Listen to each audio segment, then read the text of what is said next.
Hi, folks. Welcome back to the Harbinger VC podcast.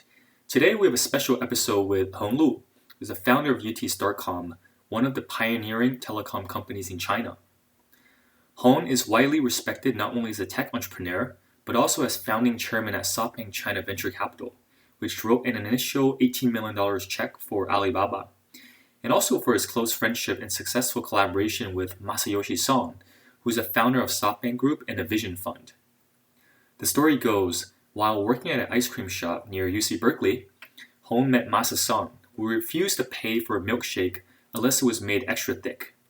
The two Japanese speakers became fast friends and eventual business partners on Masa's first startup, an electronic translator that would eventually sell to Sharp for $1.7 million, and the rest is history. So Hong shares with us his personal story, what it was like partnering with Masa on multiple ventures over the years, bringing wireless services to China, and key lessons learned along the way. Enjoy! Hi, Hong. Thanks so much for joining us today. You're well known for many things. As the founder of UT Starcom, the first chairman at SoftBank China VC, which seeded Alibaba, working a night shift, and so I hear serving ice cream in college to a young Masayoshi Son, who became one of your early business partners and a close lifelong friend. So, as is customary on our show, before we dive into the details of your career as an entrepreneur, investor, and also board director, let's start with your personal story. So, Hong, could you tell us a bit more about yourself, where you're from, and what are some of your formative experiences? Sure, Adam. Thank you very much for inviting me. I would tell you guys a little bit about, I was born in Taiwan. But when I was 6, our family decided to move to Japan. So I actually was raised in Japan, and I learned my Chinese in Japan. And my best language is actually Japanese because I was staying there from 6 until I was 18. And after I graduated from Japanese high school, decided to come to United States for further education and maybe better opportunities as well. During that time when I was in Japan, and any foreigners, and particularly with any foreigner, actually, not particularly, I was trying to say particularly Chinese or Korean, the large corporation will not hire you, and so you really don't have a lot of career path unless that you wanted to start doing your own business, or create your own, or inherited your parents' business. So therefore, decided to come to the United States to further getting education. So that is my actually quick background, and of course I'm very, very happy that I chose to go to I went to United States, and then actually I have opened up a lot of opportunities. So US, I really have to say I have a lot of gratitude and a lot of thankfulness for giving the great deal of opportunity.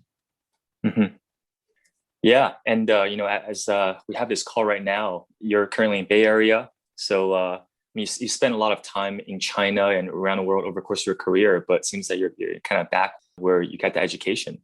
So they want to spend a little bit of time on your experience at UC Berkeley, where you went to undergrad.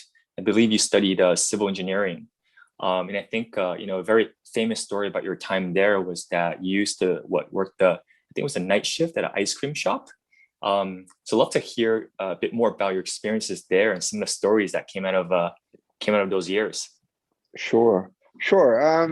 Yeah, I actually, I work in ice creamery. It's in Oakland, and it was a very, very popular shop. And during the summer busy weekends, we used to have 3,000 customers a day. So it's a huge crowd, and then it was very, very popular Mm-hmm. shop, and I was given the opportunity as a night shift manager, and it was very, very funny. I mean, I when I came to the United States, I didn't speak any I didn't speak any English before. I have hardly any ability to communicate. So the first job I got was the dishwasher, and it was a very, very easy job, and then you just clean it, and then you also have to do the bus the tables and so forth, and it was a quite a bit of a task during the busy time, and you really do have a huge pile of the dishes you have to wash, and you have to do it very quickly. So anyway, I mean, the opportunity was given to me because it was a great deal of example when you're working very hard, your boss look at it, and then he gradually promote me to the position to be the fountain person. And then I was one day I was learning how to make the ice creams, and I was asking them to teach me because I just feel like washing the dishes is not fun enough, and then I wanted to start making those ice cream the sundaes. And so I learned how to do those. One day, and one of the fountain person got sick, and then couldn't come, and boss was asking, "Oh my gosh, who can we find the replacement?" And somebody recommended me to took the place because I learned how to make those sundaes. And it's easy to train the people to make to wash the dishes, but it's a much difficult to teach them how to make a sundaes. So I got the opportunity to do that, and so I was very, very fortunate gradually, and he keep promoting me, and then give me the shift as a night shift manager. So that was when I met Masayoshi Son, one of those days, and it was there. And that was a very interesting encounter, or I was so surprised to really meet him the way that I met. It was very interesting, and it was my the waitress came to me to say, "Hey Hong, I got a strange request from a customer, and they said if a shop does not make exactly the same as he order, he will refuse to pay." And I just say, "Oh my gosh!" I mean, we have so many customers and people lining up, right? I mean, the busy day, we have a waiting list for 1 hour before you can come in. So Wow. It was amazing that people said they're going to refuse to pay, and I said, well, if he doesn't pay, we're going to refuse him to come in ever again. but yeah. But I said I will make his order and make sure that he's happy with it. And then I said, who are the customer is making that kind of a request? And I look at it from my counter and look over and just say, wow, it is Oriental. And I thought the Oriental could be mostly Chinese, right? I mean, we have a mostly Chinese. The Oriental at that time is a lot more Chinese than Japanese before, so I didn't think they were Japanese. So I made it, and they delivered, and they start eating, and then I went over there and introduced myself, and this to say hello. And then I overheard that they were talking in Japanese. I was so surprised.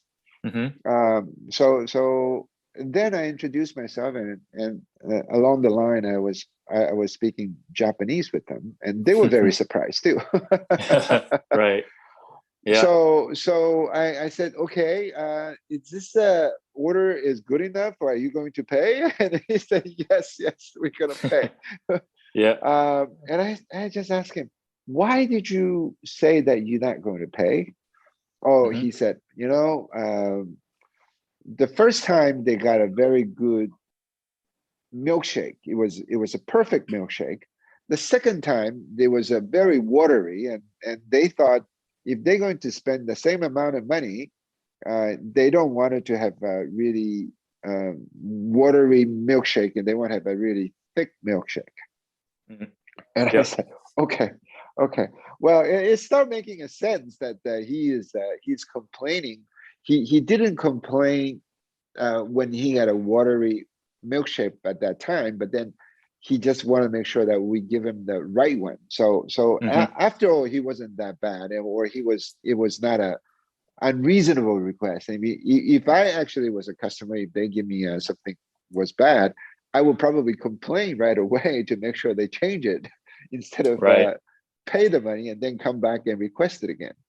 So Right. anyway, that was how first time I met him. Yeah. Yeah. What an encounter. And I guess can I get a sense of that, focus on quality and precision from the early days. So that's when you met Masa, and then I've Right. heard from a number of folks and your son Brian that you guys became close friends and started working on startups together, even as early as at Berkeley. So what happened there? How did you guys decide to start working on stuff together?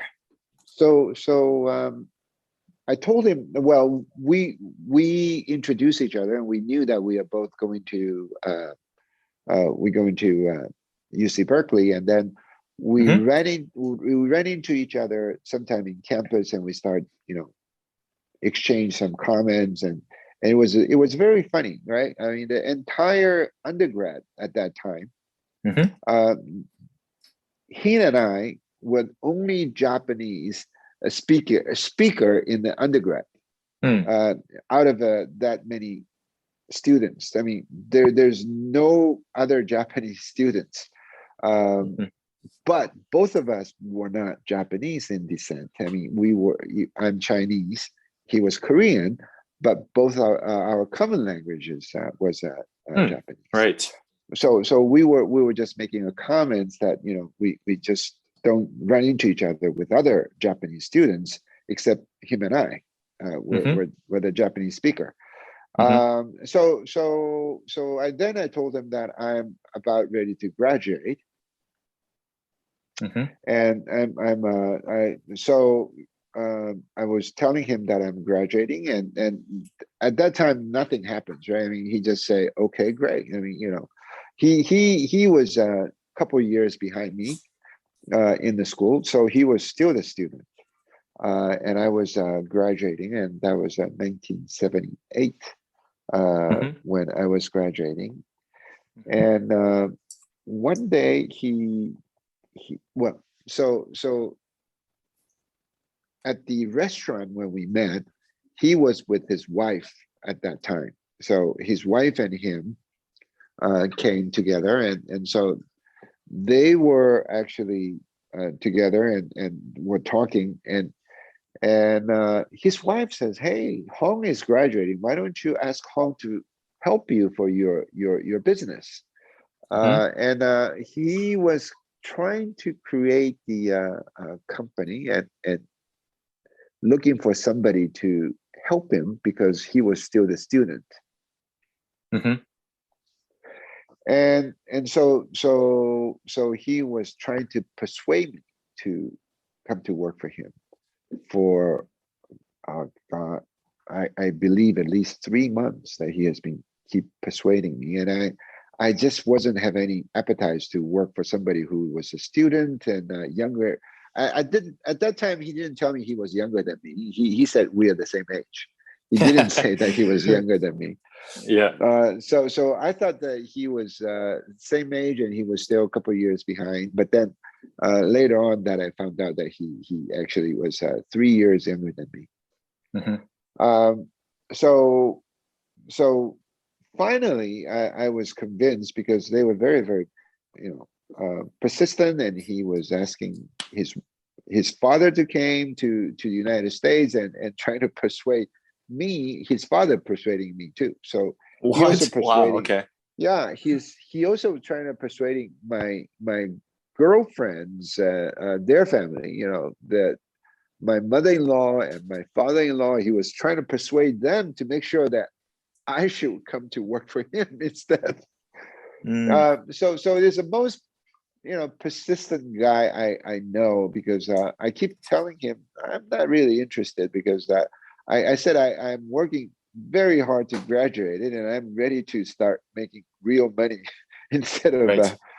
starting Right. with a venture. And nobody at that time working for the venture, right? I mean, no, there's no such kind of a thing as a venture company, and Right. during that time, you just hardly, you cannot find anybody is in that environment. Mm-hmm. But then he decided to say, okay, Hong, we should really start something together and produce something together, instead of working for some big company, and it was created by someone else. This is no fun. And anyhow, he trying to persuade me, and I thought to myself, maybe I will at least work with him for 2 years, see if it works out or not. And if it doesn't Mm-hmm. work out, and then I can come out and still get a job. Mm. By the way, during that time, my ice cream shop boss also give me an offer to asking me to become his partner too. I mean, Mm-hmm. and he's going to open the new shop, and then he say, hey, Hong, why don't you come to work for Yeah. me? And then Yeah. and I was telling them, hey, I think if we can bring this ice cream shop idea back to Asia, it's going to be so great. So Mm-hmm. I was telling him all kinds of potential opportunities in Asia, and then he was very excited too. Right. Um, Right. so during that time, we didn't even have a Haagen-Dazs, right? In Asia has no even have a Haagen-Dazs, and ice cream was Yep. not the big culture yet. Mm-hmm. So it was a very, very interesting when he was offering me the job, and then I had to choose between that, and of course I graduated from civil engineering, and I could have get a job from a real civil engineering firm as well. Mm-hmm. But then I decided to just took the job for with the Masa, and Mm-hmm. and and the funny story was that so I worked for 2 weeks, and he started paying me or maybe 1 month, and he started paying me the salary, and Mm-hmm. he gave me a check, Mm-hmm. and I said thank you very much, and I deposited into the bank, and then bank told me this check is no good. Your check bounced. And Yeah. then I said, hey, Masa, your check bounced. What happened? Oh, he said, Yeah. oh, so sorry. Is that he had the money, and he forgot to transfer the money, and then he gave me the check, and that check went through. Mm-hmm. So second salary that he gave me another check. So I bring it into the bank again, and it bounced again.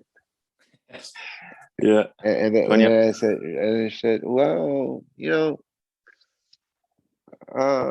Masa, this is you sure you have the money, and why do you keep bouncing the check? He said, Mm-hmm. yes, I do have the money. Then I said, if you really have a real money, and then why don't I manage your money? And then so he agreed that I start managing his check, or the Oh. checkbooks. And Uh-huh. and funny part is that when we start getting very busy, and we start getting a lot of contracts, then he have to traveling back to Japan, so to get the contract signed, or to negotiate a contract with the Japanese companies. He actually to ask me to uh, learn how to copy his signature, right? I mean, so I can actually sign the check myself. Yeah. Yeah.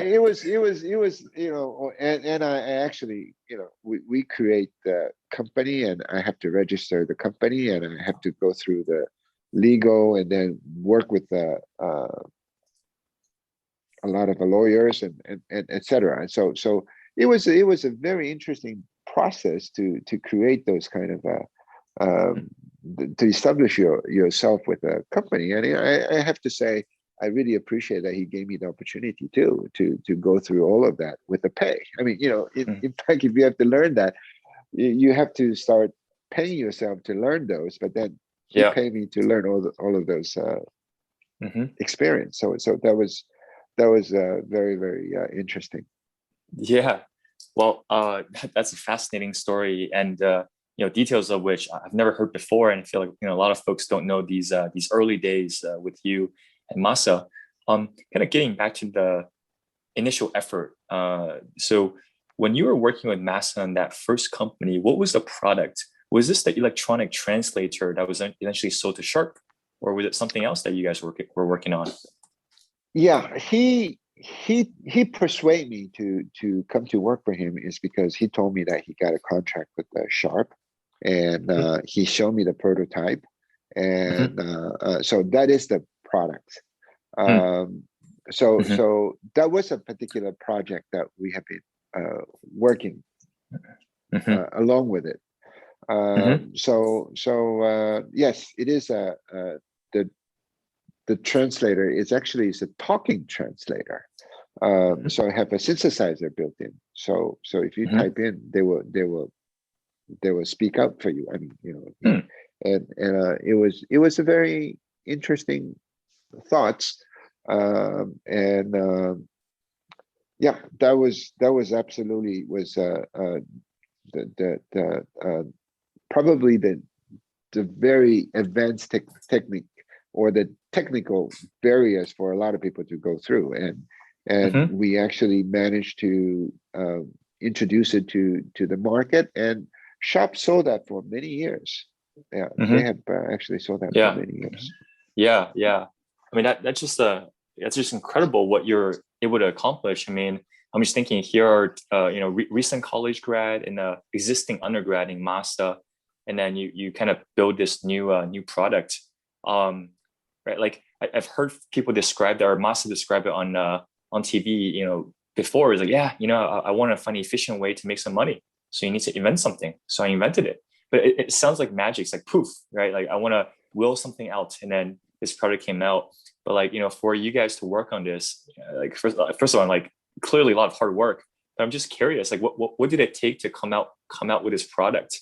And what was actually like building this? Yeah, it was actually the Fortran programming that he took.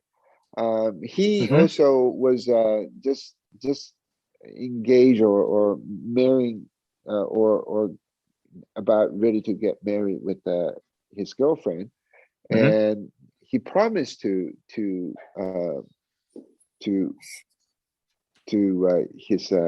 his wife that he would never. Her name is Masami. Masami. He said, Masami, I will make sure that you will always have food, and I can bring that. I will not get you. I mean, I will not starve you, or I'll really take good care of you. And by doing so, I promise you, I will invent one invention a day. That's what he told her. Wow. Yeah. And by doing that, how he had done it is combine two words together with the programming, and then randomly ask the program to pick those words.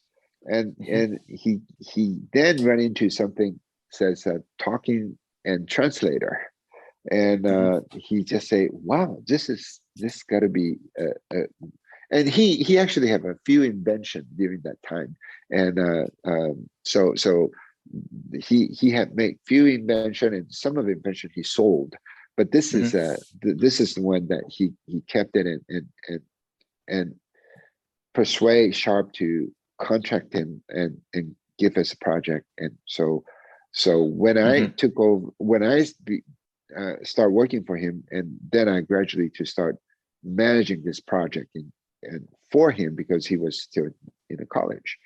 Mhm. Um, and that's actually how he come up with the talking translator. Mhm. Yeah, so it'd be helpful to get a sense of what was that kind of cohort who were involved in the early days, and also how did you guys split your time? What were your typical days like, and then like how did Masa spend his time, especially when all these checks are bouncing? Like what is he doing? Well, so when I started working for him, I was the only employee Hmm. for him, and we didn't have anybody, and then Hmm. we gradually to add few more, and the when he had a prototype, he was working with the Professor Moser in UC Berkeley, Hmm. in the and he well the Professor Moser actually also worked for the NASA, or the Space Science Laboratory, Hmm. and he had students working for him. And Dr. Moser had actually created the speech synthesizer chip. Hmm. He invented the synthesizer chip Hmm. and gave that rights to National Semiconductors. Hmm. He had a few students of his, hardware and software, and then and we actually, I mean, he actually had hired some of those people making the prototype for him. At that time, I wasn't involved. Hmm. I wasn't involved during that time, but he was paying them for the project basis, but not as employees. Hmm. And when I joined, then I took over some of those managing the project, or to make sure that we deliver those product for Sharp's needs, and we Hmm. have to hire a few other people. We have to end up hire start hiring the receptionist and engineers, and Hmm. a few other people during that time. Hmm. Hmm. So when we have the project, and we probably, including the part-time and few other employees, um, I'll probably say we had about 5 or 6 people. Gotcha. So as a team was hard at work, what was Masa up to? As efficiently finish up his classes, and then what about the rest of his time? Yeah, he will come. He will come, but I think his first job was being students, right? I mean, well, Mm. of course, during the time that we need to start going negotiating with companies, and he has to flying back to Japan. During that time, flying was so expensive, and it's a Oh yeah. it's a very, very expensive process and proposition, and he will go back there, and it was a funny story. Was he um, so I said, Masa, you really need to go back to do the negotiation, and you are still in school, and we cannot ask you to go to school. You have to quit the school for semester, so you can really fulfill all those work for us to get the contracts. Hmm. And he had to say, he said, "Oh, it is not fair. You already graduated. I'm not graduating yet, but if you promise me to allow me to graduate it, then I will go." I said, "Okay." Okay. Yeah. Yeah. Yeah. So we were actually, he was my boss, but I think he had a lot of respect, because I asked him to do that, and he in return, he just said, "Make sure that let me graduated too." Right. Those are the terms. Yep. Okay. And maybe one more quick question on Masa before I'd love to get to your own ventures and some of the companies that you built. After that, if you know Masa for many years, for let's see, 30 plus years. So, based on how things developed since then, how do you feel, like, how would you say Masa has changed over the years? Like, or did he have like a multi-100-year vision even back then? Like, what were some of the changes over the course of that time that you noticed? Yeah, he was quite different person, right? I mean, first day, actually, he asked me to go to his apartment and then start, report to work. And and I remember he said, "Home, why don't you make a 3 years plan?" I said, "Hey, Masa, I don't even know what the hell that we are doing. You asked me to give a 3 years plan?" He said, "Oh yeah, we need to do that 3 years plan." And there was a, and also while we are working on talking translators and so forth, and he always was very fascinated with cash flow. So he always wanted to create some business on top of the talking translator, and he was trying to engage in the magazine, and because you can get the advertisement revenue coming in, or he was keep telling me that he is very interested in doing the infrastructure business. And I said, "Shit, what the hell is infrastructure business?" And then he was already telling me, the gas or the water or the road or the railroad, and for me to really try to figure out, he was very, very sophisticated. Even he was a student. He must be, he must read a lot of things, and I was too busy trying to figure out how to build the bridges or how to build the dam, or in the school, and working for ice creamery, and I never had any ideas of. I mean, he wanted to really create the revenue flow coming in as well. So it is a very unusual person. He's a very persuasive, and he also very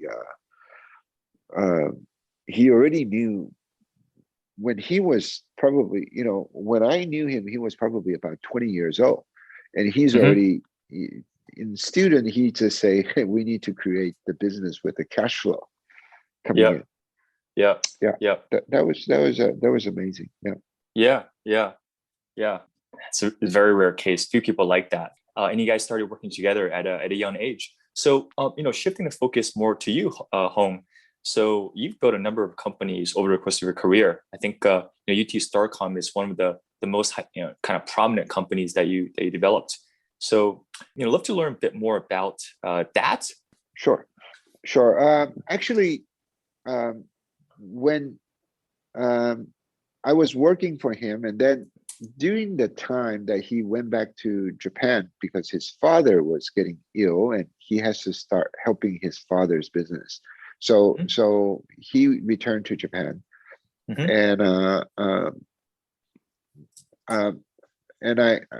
I went to visit him with my wife Lucy, and I went to visit him when he was in Japan, and one day he got very, very sick, and he had the liver has a issue. And I'm not really. It's a probably. It was a very, very serious situation that doctor was telling me and to his wife that he may not live for until he was 30 years old. I mean, he was at that time, he was maybe about 24, 25, and he was quite sick. And then he asked me to took over his company. And he actually said, "Oh, why don't you come back to Japan to work with me?" And then I said, "Sorry, my wife, she doesn't speak Japanese, and I don't think I can babysit her all day long in Japan." So I said, "We cannot move." And I told, I mean, we already have children as well, so I just say we cannot. Then he asked me to buy him out, and so he even lent me the money to buy him out. and and and and and uh, and and after that, we were making all kinds of products, and so we have a other line of products, and I was selling a lot of software in the United States. And one day, I was asked to meet the Dr. Inamori from Kyocera, Mm.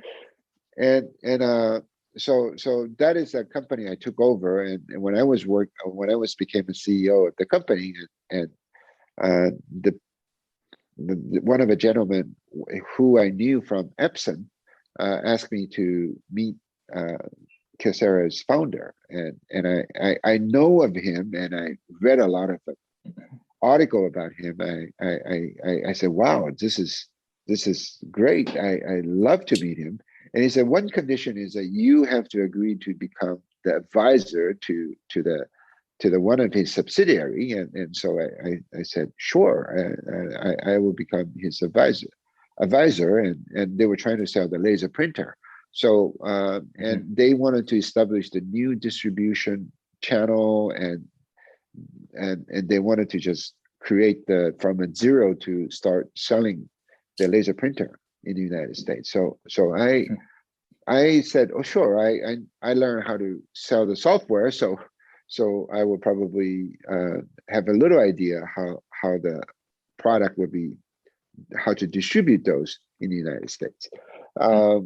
So I met him, and in the Kyocera's U.S. headquarters in San Diego,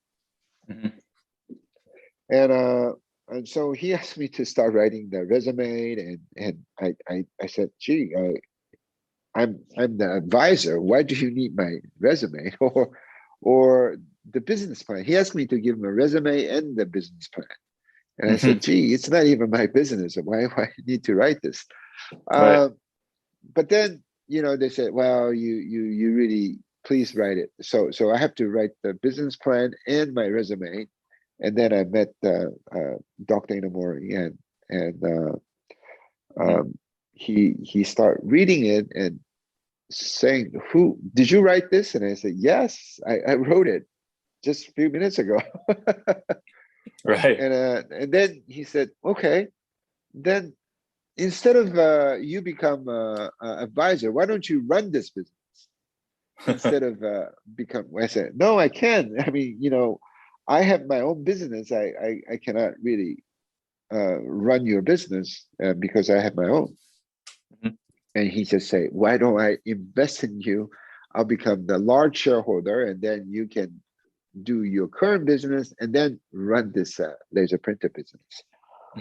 So I said, "Well, I'm not sure. You are overestimating my capability, and I don't think I can do that." And the guy introduced me from Epson and kicked me and just say, "Shut up," and asked me to shut up and tell me not to say anything. Yeah. Then he actually during that day, I met him and I wrote the business plan and my resume, and the same day he called for the emergency board meeting in Kyocera.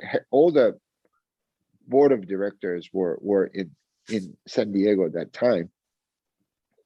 He just called for an emergency board meeting and said they're going to invest into our company and I'm going to run this business. Is any objections? And nobody says anything. Everybody says, sure. Yeah. So then I became the subsidiaries of Kyocera, and ran for about 5 years for their business. And I was the only guy or the subsidiary. I have ownership. Everybody else is no ownership. They just work for the company.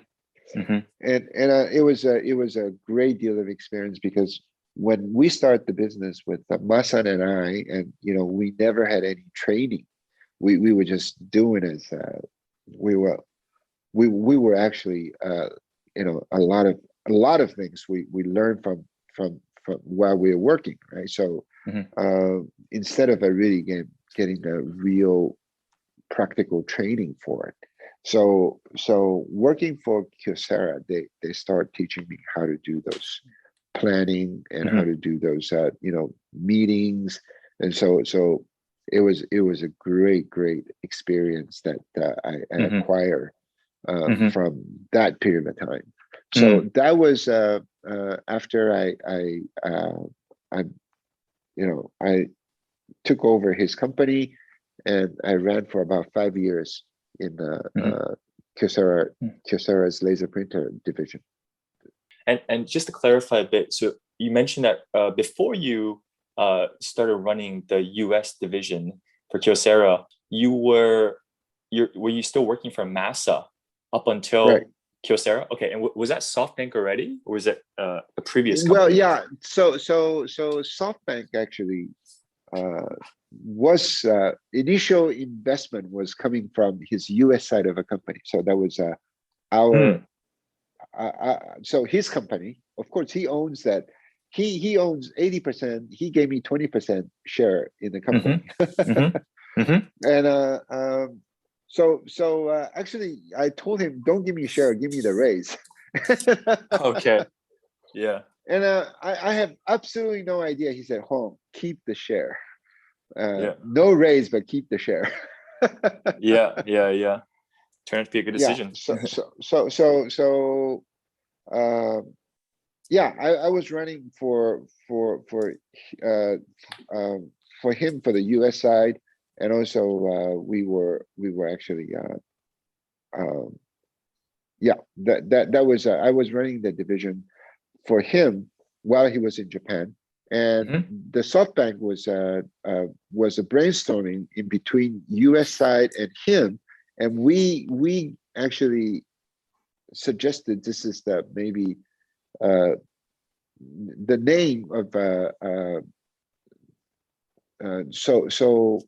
no, not this name. So SoftBank he had created over in Japan, but initial investment came from US to put that in. Of course, he owned 80% of that. So actually, at the beginning of SoftBank, I own a good portion of that too. I shouldn't have. I should have go back to work for him instead. And right. Well, I mean, it was as you mentioned, like a really formative experience at Kyocera, good training experience, and then afterwards you started your own company. I believe it was called Unitech Telecom at first before it merged with Starcom Networks. So could you share us a bit more about that? What was the company? What was the product, and how did it get started?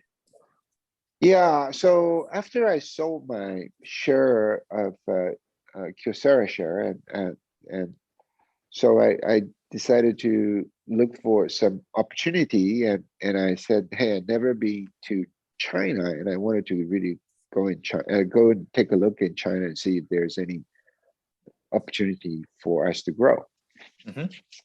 So, and I was, went back to China for the first time back in 1991, and during the same time, my old the schoolmate in UC Berkeley called Charles Xue. Charles Xue also was a founder of the UT Starcom, but then he said, "Hong, I know one guy that his name is Peter Wang, and he's in the telecom business, and to see if it makes some sense for us to get involved with him." And so Charles and I look at the Peter's company, and to see if it's making sense for us to get involved. And we actually decided this is maybe a very good opportunity, because China had just totally lack of infrastructure, of telecom infrastructure at all. There's nothing during that time. So they call that teledensity was less than 1%. So less than one person out of 100 has a phone. So Mhm. in other words, it's a huge opportunity for us to grow. Mhm. And Peter Wang used to work. He at that time he was working in the Bell Lab, Mhm. and he wanted to come out and start making his own company, and then and he started making some progress to making some prototype. And we look at it and we just say, okay, maybe we should get involved. And that's how the Unitech Telecom, how we got started. So Mhm. Unitech Telecom was the three founders is Peter Wang and Charles Xue and myself. So that's how we start with Unitech Telecom. That was after 1991, after I sold my share back to Kyocera. Mhm. Mhm. Got it. Yeah. And so right, so you went out to China. You realized it's a huge market. And if I recall, one of the kind of the core products, this might have been later in the 1990s, was technology based on the personal handy phone system. Yeah. And the way I understand it is that it was very cheap. I think it was perhaps one fifth the cost of GSM or 2G, and it seemed like a very reasonable option for just the hundreds of millions that cannot afford 2G and then eventually 3G. So yeah, so I was wondering like, so when did you start? When did you come up with this product? And how were you able to start initially selling it into China? Okay. So 1991, when we start the business in Unitech Telecom, we were Mm, actually making a digital local loop. Uh, Digital local loop is it is a wire solution, but mm-hmm, extend the switches. So you can imagine that you have the main switches, and then you have a remote side of a part of a town. You can put the digital local loop, and then you can make it as emulating some of those switching capabilities. So you will be mm-hmm, able to extend that capability uh, mm-hmm, to the further out to the suburb areas, mm-hmm, and we were making that kind of a product, and that's how the Unitech Telecom be uh, when we start working with it. mm-hmm, So that was a more of a wireline solutions, right? mm-hmm, But if you think about China, really is so behind, and while we were working on that progress, and then we start thinking wire solution, and we will actually start selling, we will start making profit, and we were actually making the great deal of progress to start making, I mean, our business is profitable, and we start gaining a lot of market share. We used to.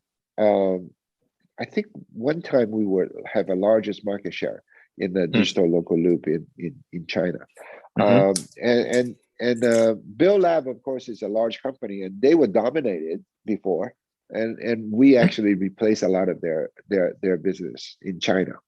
mm-hmm, Uh, but during that time, we start thinking that the wire solution is just not going to really help us to penetrate this solution to the the Chinese population, right? I mean, Chinese user that really wants to have phone much quicker, and we need to find for wireless solution, right? So the task was saying, how can we find the solution to really get the wireless solution? And long story short, we try to work with the CDMA and Qualcomm, and I even call Qualcomm and see if they're going to be able to license that to us, or I and then I approached to my contact in Japan during the Masa time, right? So I approached to Panasonic's Central Labs head, And then I said that he actually is in the wireless division. And then he was in the wireless central lab for the group. And then I said, hey, his name is Mr. Mickey. I said, Mr. Mickey, can you suggest me any type of a solution that I can use wirelessly to connect the people and deliver the services to? And he said, well, Japan is coming up with a new product called PHS. Are you interested in? And I can introduce you to the division. So I said yes. I wanted to talk to them, and we actually get together and well, it's a lot of stories. So if we're going to start talking about that, it's going to be whole day. So instead, I would just say that at the beginning, the Panasonic, after the introduction, they think our company is too small. They didn't want to deal with it. But later on, he called me back to say the Ministry of Japan really like our idea, and to really make the solution wirelessly to the household, to the house. It originally was not the mobility solution. It was a wireless connection to your house. So at the beginning, I talked to the Panasonic. They met me and they said, well, yes, that's interesting, but we don't want to get involved with you because you guys are too young and too small. And then they tell the Ministry of Japan, telecom ministry, about this one. And then they said, hey, this is the really good idea. We can start penetrating the Japanese solution to China. And then they call me back again. And so we then went back to talk to them. And they decided to work with us and start kick off the project. And at that time, they have to spend $10 million to do the project for us, specifically to design for our needs. They have to spend roughly $10 million. And asked me, how much do you think I can sell? And I told them, hey, we believe that it will be able to sell, a year we can sell 250,000 lines. And they said, okay, this is a good enough. We can kick off this project, and then we started it. 250,000 end up to be 10 million lines a year. Okay. So it's a really, really big success. And the solution that we provided was telecom people. Instead of a telecom people wants us to do it, it's an individual user want the services. So they pressure the telecom to buy our stuff instead of the telecom company itself. The background is at that time, China had to wait like 6 months to 1 year to get the line, and it was very, very expensive. And people has enough money to buy it, but they cannot get it. So using our solution, they can get it right away because you don't have to lay in the wire, and you can just get it right away. So it became an instant success, right? I mean, and so we then worked with the Panasonic. We work with Mitsubishi, Sanyo, Sharp, and we work with all of them to create the product and license their technology. Well, we all license the technology, so we start building our own. And I told them, hey, look, we cannot continue to buy your stuff because it doesn't make sense, and we need to be competitive. And I persuade the Japanese to give us a license, and so we pay them royalties, and we pay them and a gradual step, right? So the first step is by the whole units, and then we get the SKD or the some of the components we'll buy, and some of the components we can buy ourselves we'll buy, but the key components we'll buy from them. And gradually then we will start making our own chip, and then we're just paying them a licensing. or the royalty basis. So the business was very, very successful. We in 2004, the company was running maybe at that time $2.8 billion US. It was a lot of growth during that time. 2004, it was very, almost 20 years ago. And for us to get that kind of a revenue it was very, very difficult, and we were getting that kind of a revenue base. Yeah. Well, it sounds like it was the uptake was very rapid, and I think at one point UT Starcom had like over 60% of the market, compared to I think ZTE was another competitor at the time, maybe had around 30%. And that revenue was driven primarily by selling the software and the module, or is there were there other forms of revenue streams as well? No, we actually sell the finished product to telecom companies. So we sell the headsets, we sell the base stations, we sell the switches, we sell the whole 9 yards. So we sell the total solution to them, and our market share was like 50%, and 25% was AT&T or AT&T, and then another 25% was the ZTE. Got it. Okay. All right. I think the UT Starcom, incredibly successful company. And then if I recall, I think was it SoftBank or was it Masa also invested, or was it a key investor? Yeah. What was the story there? Yeah. So after we know that we are profitable, and then we merge with the Starcom. Starcom has a unique capabilities that we didn't have. That they are more of a software oriented. They will have a software solutions, and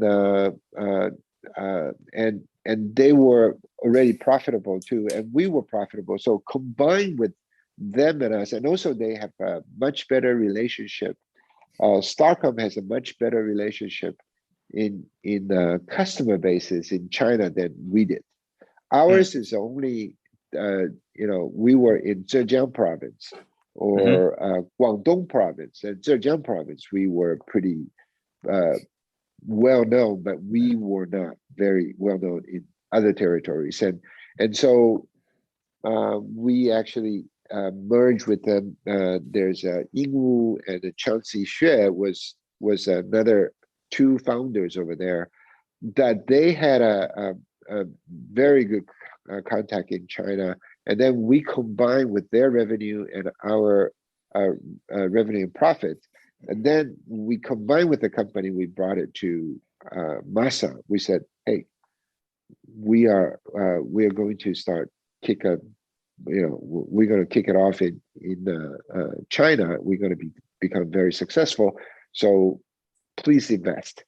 And he just, in the meeting with two of his key management and board member, and decided, sure, okay, we will do it. So they decided to give us $30 million and 30% for them. So the post money was $100 million. And our revenue was probably at that time was $10 million. So I have to probably say that he really gave us a lot of trust and believe in us. Yeah. Masa was, and we offer that, and he never refused, and he just said, okay, it's I told him, if you don't invest, our company will become bigger than yours. He said, well, you still talk very big, and so he said, we will invest $30 million. Yep. So using that money, we actually accelerated much faster. Yep. Got it. Well, I mean, you're the initial business partner, so there's a lot of trust that goes into building companies over time. And so UT Starcom became quite a large business, and then I believe you also were involved with the founding of SoftBank China Venture Capital Fund, which is a early VC in China. Did you share a bit more about that as well? Because I think that also involved your collaboration with SoftBank and Masa Son. Yes. So Chauncey Xue was one of the founder in the UT Starcom, and he used to in charge in R&Ds. So, but then one day he said, "Oh, our company is getting too big, and I'm not really interested in it anymore. I wanted to start something else. Can you persuade Masa to create the China Venture Fund, and we will invest into China?" And I said, "Sure, I'll ask him." And we already were listed in U.S. and we raised $200 million, and our profit was over $100 million a year, and maybe even more. We were making over 100 million net profit a year. So we got a lot of cash, and we raised more money too. So we probably have a close $1 billion cash at that time when we wanted to kick off the China Venture Fund, SoftBank Venture Fund, right? SoftBank China Venture Fund, and so I persuade Masa, and he agrees, and then he gave us 90 million, and then we bring out $10 million to create the $100 million fund in the software venture. Yeah. Got it. And your okay, so that fund was created. What was your role in that venture capital fund? So I was first. I was a chairman, and the more of a chairman, but the real day-to-day was Chauncey was the person running it for that fund, and so and then we will go and look for those potential opportunities and try to see if that's a good investment or not. It was during the bubble time, right? It was 2000 and 2001 during that time. So the bubble was well, we were very lucky to raise the money, because during that time we raised the money was just right after we raised the money, and bubble just busted. So it was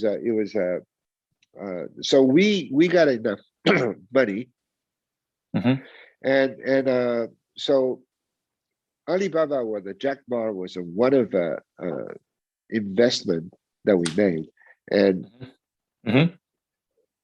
we have a few other investment, but that was obviously was the biggest success that we had.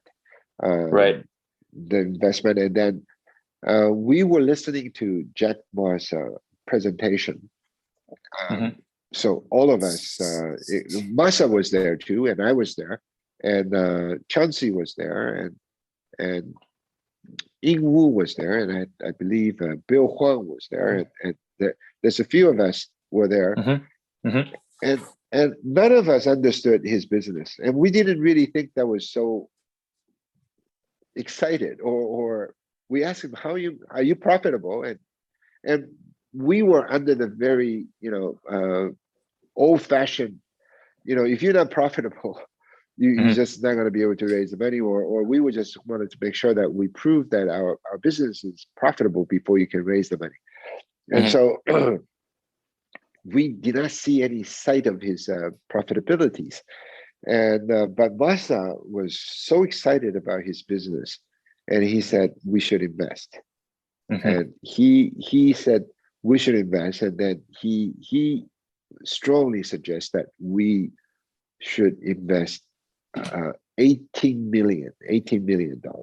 $100 fund, you invest $18 million. That is that's way off the whack.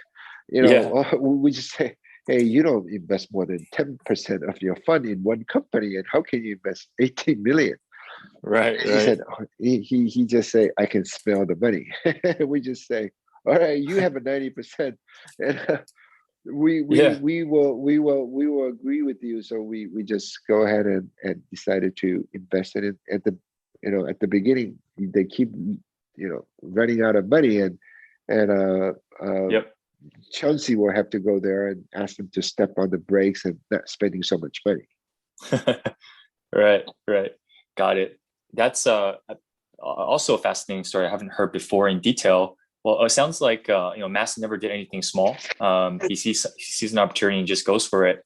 So this investment is $18 million. Because I think if you search online, people often talk about the 18 to $20 million invested in Alibaba, which became about 60 billion during its IPO, and now is worth over like $130 billion. So it's like one of the best venture investments and returns in all of history.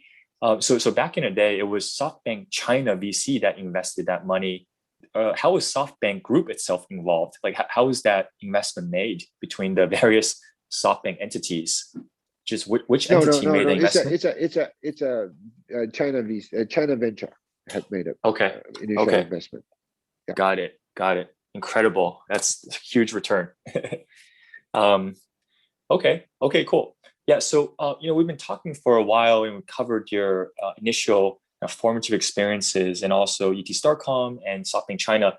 Wanted to get to kind of what's on your mind these days as well, right? So if you're able to share, kind of, how do you spend your time today, home, and what is on your mind in terms of what the next 10 to 20 years looks like? Yeah.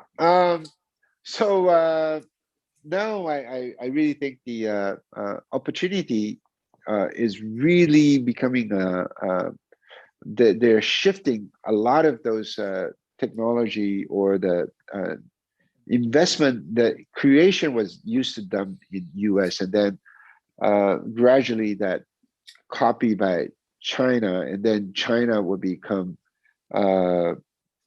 use that technology to expand and grow that opportunity and prosper. But now I think a lot of the cases, the new concept is really created based on the localized, or what do you need in the market. For instance, in the US, if you have the credit card, the credit card culture is very convenient, but it doesn't really work for many countries. The wealthier country can adopt those kind of method, but China invented the digital payment way, including Alipay or the WeChat Pay.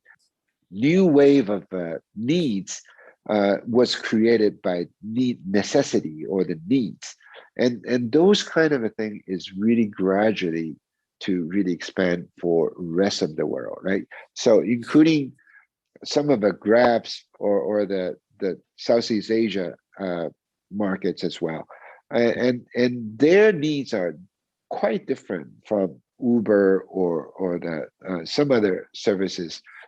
And they really need to have the bicycle transportation or the many different way of their own requirement that is really particularly to their needs. So I think the market or the ingenuity or the invention or the creativity of that is really, I would probably say that needs is really can be created based on what is the market really looking for. And I really think that kind of environment has been really established and showing there's a tremendous opportunity is in the underdeveloping areas, including Southeast Asia, maybe even in the Africa or in the South American markets. I would probably say that in the future, those digital world is going to become and in that environment, that investment of the infrastructure is going to be much cheaper, and they can really accomplish just as good. In other words, the new banking way of a new way of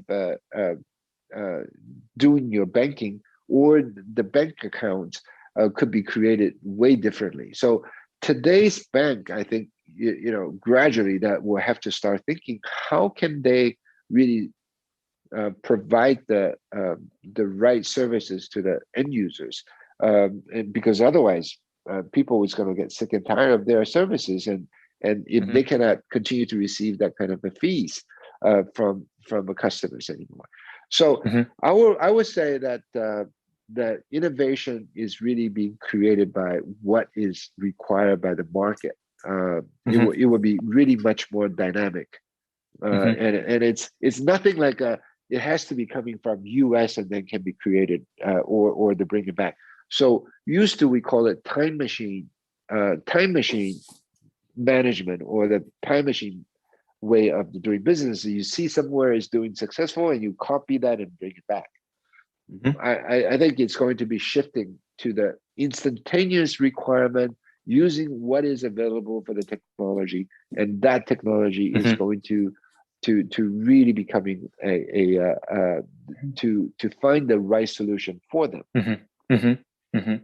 Yeah, certainly. I mean, you're seeing this play out live, especially between the US and China, where there's a lot of applications that have been super localized and native to China. They're just working a lot better there. That sometimes, I mean, some of it is being applied back in the US increasingly. Some of it just doesn't work because the markets are so different. So TikTok totally is one of the example. TikTok is one of the example that was created in China and then brought it back. So it is. Yep. Yeah. And, so agree with that. And then there's also some strategy or business model or best practices that transcend time. So, given that you've had over 30 plus years of experience working between the US and China, I was wondering, what would you consider some of the key lessons that you learned over that time? Well, yeah, recently, of course, we have been seeing there's a lot of unfortunate part of, political uncertainties. It's really bothering me quite a bit, because I'm a very uniquely positioned that I have American citizenship, and I still own a Taiwanese passport, and then I have a Hong Kong passport as well. So I really love those places, all of them, that I have a tremendous respect, and then I have feel like US gave me a tremendous opportunity. China gave me a lot of opportunity as well to grow the business, and then Japan as well as everywhere else is. So we see. I mean, I'm talking about that. I'm concerned about the political part is getting involved. That could create a lot of uncertainties, and I really don't really wanted to see. I really think the